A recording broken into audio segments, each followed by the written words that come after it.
Another lie. Another lie from the Navy. This is getting to the point where even the vast majority of my naysayers have disappeared and have decided to change the subject on their channels and go away. Because it's becoming undeniable now what happened.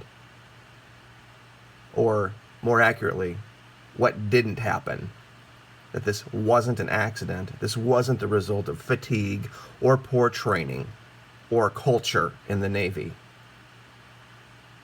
Now we're here because we've covered before clearly this 5-second Class B transmitting paradigm from a ship that was required by law to be transmitting in a Class A mode. 10 seconds, every 10 seconds on her AIS, as opposed to every 5 seconds. I'm going to put the links down in the description to those videos and to that information for those who are new to the channel. But for those of you who are not, the new lie we're going to uncover today is going to put another nail in the coffin for the Navy story. Now let's get to it. Now, we're here just to make sure that we are all on the same sheet of music. This is the timestamp for the track of this ship that now we know clearly is not the actual ACX Crystal. 1742 GMT correlates to 0242 AM local time that morning. Now this is, of course, when the ACX Crystal has allegedly collided and come down here, been confused, and didn't know what was going on, went down to the big loop, came back. What we showed here, and we're going to play this forward, is that this entire track was reporting every 5 seconds. As you can see there, the numbers jump in 5-second paradigms. Okay? And what we have shown is that if you go to aarondale.com and you find AIS reporting intervals, and you look at Class B, the fourth one down, Class B SO shipborne mobile equipment moving greater than 23 knots. Let me correlate that over here. 5 seconds.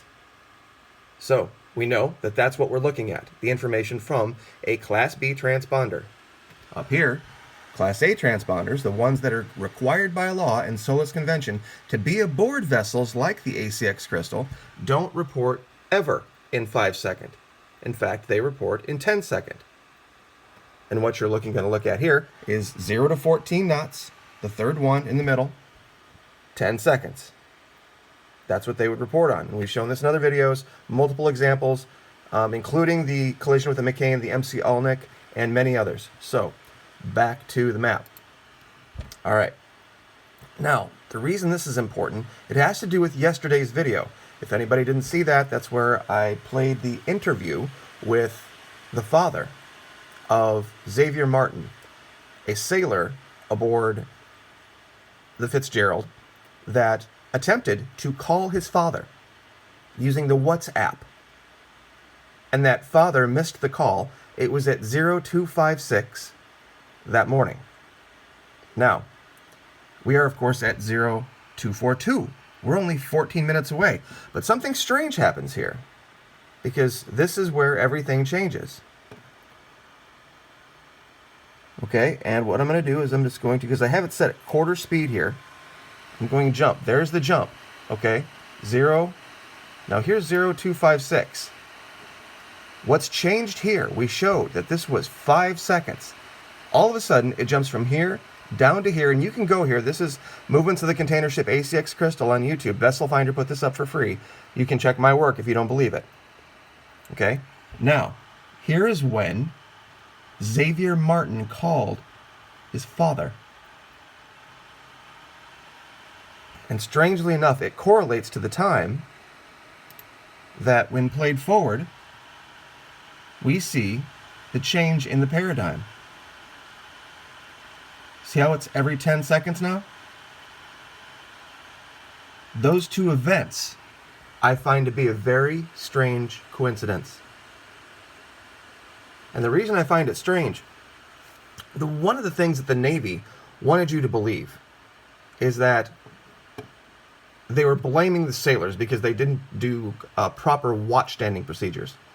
Well, when you look at the report, okay, it says very clearly, watchstanders performing physical lookout duties did so only on Fitzgerald's left port side, not on the right starboard side, where the 3 ships were present with risk of collision. Watch team members responsible for radar operations failed to properly tune and adjust radars to maintain an accurate picture of other ships in the area. That's very strange, because when you look down in their little time chart here, and you go to the times leading right up to, you will see something odd. 0110. Watchstanders unsuccessfully attempted to initiate a radar track on the Crystal. Wait a minute. I thought they just told us that watchstanders, physical lookouts, didn't do any lookout duties on the starboard side. Now you're saying, okay, well, wait, these are the radar operators. That's not that. Okay? However, when you look down here, even farther, beyond the radar, look at 0120. The watchstander responsible for immediate support to the officer of the deck, the junior officer of the deck, reported sighting Crystal visually and noted the Crystal's course would cross the Fitzgerald's track. That looks like physical watchstanding duties, wouldn't you say? And we know that the Crystal, or allegedly the Crystal, or whatever, was on the starboard side, yet up here in their report, what did they tell us? Let's see. Watchstanders performing physical lookout duties did so only on port. So are they lying here, or are they lying here? Where are they lying? Which one? Is it the other one, the one before, or now? And that's in their own report. Now, strangely enough, this 1,500 yards thing is what actually got me down the road for the video today. The officer of the deck continued to think that the Crystal would pass at 1,500 yards from Fitzgerald. He got that information from radar. He got that information from 0117 information. Fitzgerald, officer of the deck, plotted a radar track on a vessel thought to be Crystal and calculated the Crystal would pass 1,500 yards from the Fitzgerald. So what we're seeing here is electronics information disagreeing with visual information. We have 2 individuals aboard the bridge, and they are arguing about the electronics saying one thing and their eyes telling them something else. Either way, it doesn't show dereliction of duty, it doesn't show laziness, it doesn't show poor training. It shows that there was something very, very odd going on, and I think we figured it out. We have absolutely figured it out, and I've found it doing research. Now, AIS, okay, this is the wiki for AIS, but I found something strange here. If I were an investigator with the Navy, now I've said before, I did this type of work with the Army a long time ago, I would definitely want to get all the electronics information available to me from both my ship and the other ship. But reading through this, then this is the wiki for AIS. I'll put all this stuff down in the description. Under accident investigation, it's the last line. Let's see here. A more complete picture of the events could be obtained by the voyage data recorder. I'm sorry about the blur here. Data, if available, and maintained on board for details of the movement of the ship, voice communication, and radar pictures during the accidents. However, VDR data are not maintained due to the limited 12-hour storage by IMO requirement. So I guess I'm reading that to mean that it overwrites every 12 hours. So we know that from the time of the alleged collision at 1:30, that the Crystal kind of meandered around and wasted time, then went out the other side of that island. It very well might have been that data recorder overwrote. Their VDR overwrote all the events leading up to that because they took their time getting back to port. That might have been why they wasted all that time, so that by the time they got to port, their voyage data recorder would have erased everything that happened. And as far as the AIS goes, I found an incredible article. Trend Micro nailed this. And this Dr. Marco Balduzzi, Kyle Wilhoit, and Alessandro Pasta did an expose on the vulnerabilities of GPS and AIS spoofing. This is absolutely incredible. And this will show you, soup to nuts, how easily it can be done. Now, if anybody doesn't know what a black hat hacker is versus a white hat hacker, I'm sure you all do. But for those who don't, black hat hackers are the guys that go out and hack to cause mayhem and destruction. The white hat hackers go out and do these hacks, and a lot of large firms hire them to expose their own vulnerabilities. And they do the hacking to say, see, this is how we can get into your system, to help protect them so that they can formulate strategies to prevent it.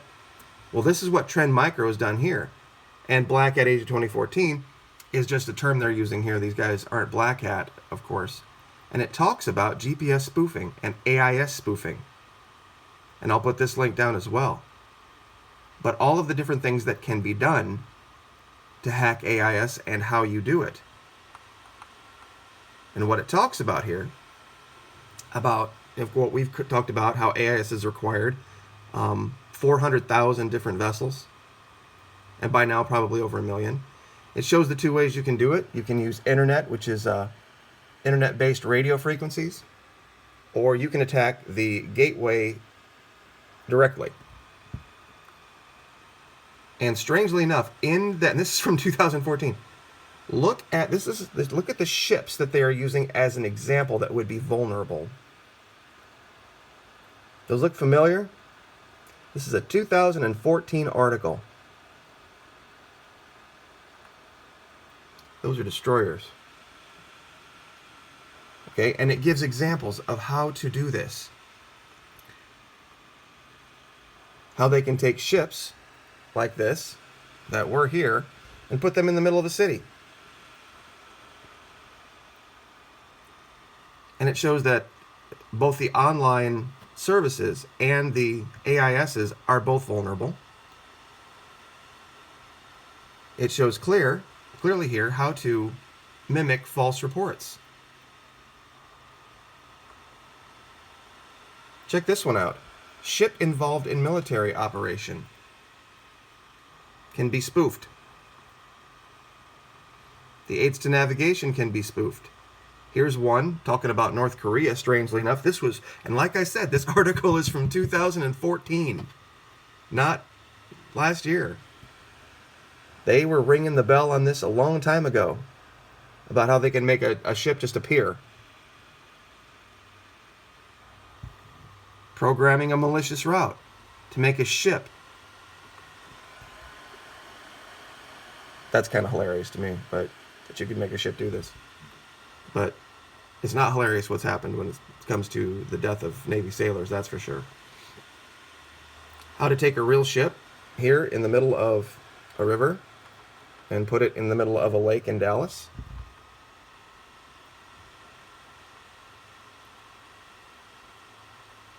And here they're talking about the difference between over-the-air hacking versus software, and how it became so easy. And this is what they use to do it. Laptop. There's your Class B transponder, the blue thing. You got your amp over here, and then you've got your antenna going up. And they showed how they were able to do it, and how they were able to set this all up. What they've done here is they've created a fictitious victim that they could attack.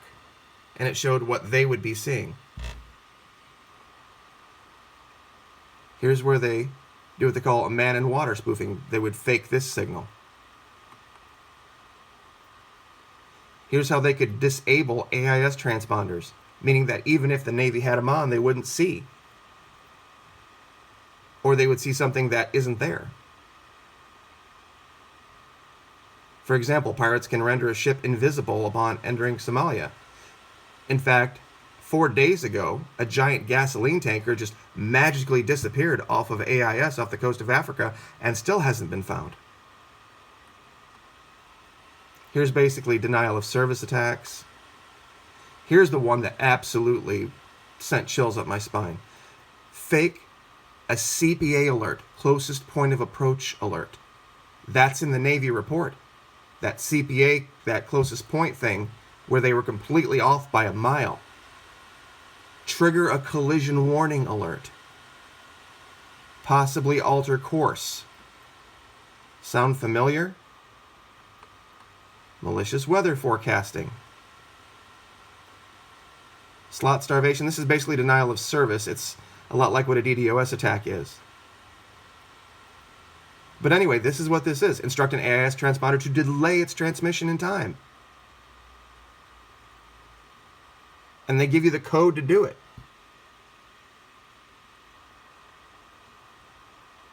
The big difference being between an AIS Class A and a Class B is the amount of information, the rate it's transmitted, and the way that it's transmitted. And they do everything here. They show the entire world 3 years ago, going on 4, how vulnerable we are, our ships are, even our naval vessels are. And strangely enough, Trend Micro,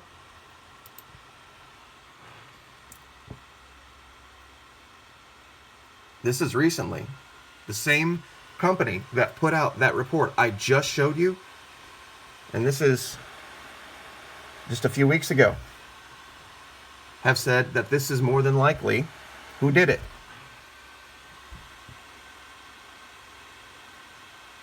It's all in there. It's all in the report, and you can see it, the lies, the Navy coming out with false information.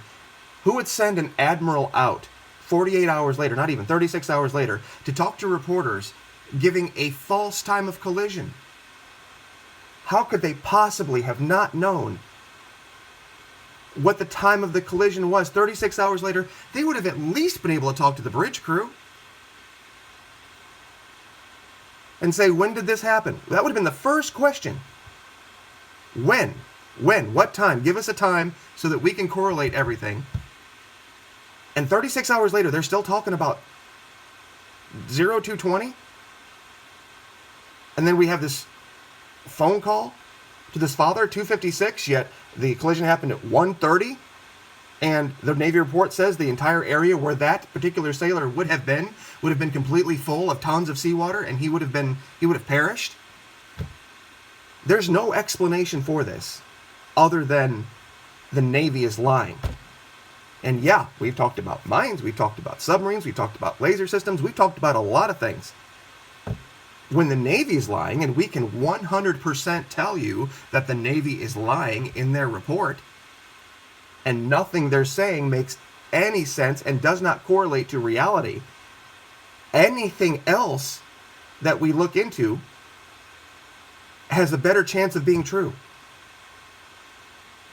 Because that can't be disproven. You can't necessarily prove it, but you can't disprove it either. But we can disprove clearly what the Navy has said. There's your key, right there. The changeover. This is 3 minutes to 3 minutes and 10 seconds in this video. From 2:45 to about 3 o'clock that morning, told you everything that you needed to know about what happened that night. And that's where we're going to focus. I know we're a little bit longer than we normally go. We're in 18 minutes, but there was just a lot to cover here. Clearly the Navy's lying. They've lied in their own reports. They've talked out of both sides of their mouth. They've accused the crew on one hand of being heroic and professional and incredibly well trained, and then on the other hand they want to call them lazy and poorly trained and unmotivated.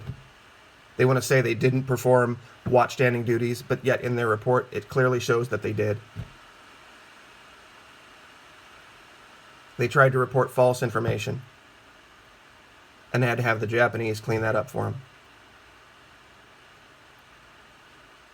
It's not what they're saying, and that it happened twice, that so many different events happened in such a short amount of time that all of a sudden mysteriously stopped happening. Especially when the Chinese, which we know are buddy-buddy with the Russians, were continually pissing and moaning and whining about those freedom of navigation operations. This might have been a warning. This might have been something where they said, look, we can do this to you if we want to. So, anyway, 20 minutes. Like, share, subscribe. Once again, pray for Mr. Martin. Pray for all of the sailors' families. McCain, Fitzgerald, for their well-being and lift them up. Enjoy the Super Bowl today, guys, and we'll keep on this. Like, share, subscribe. Thank you.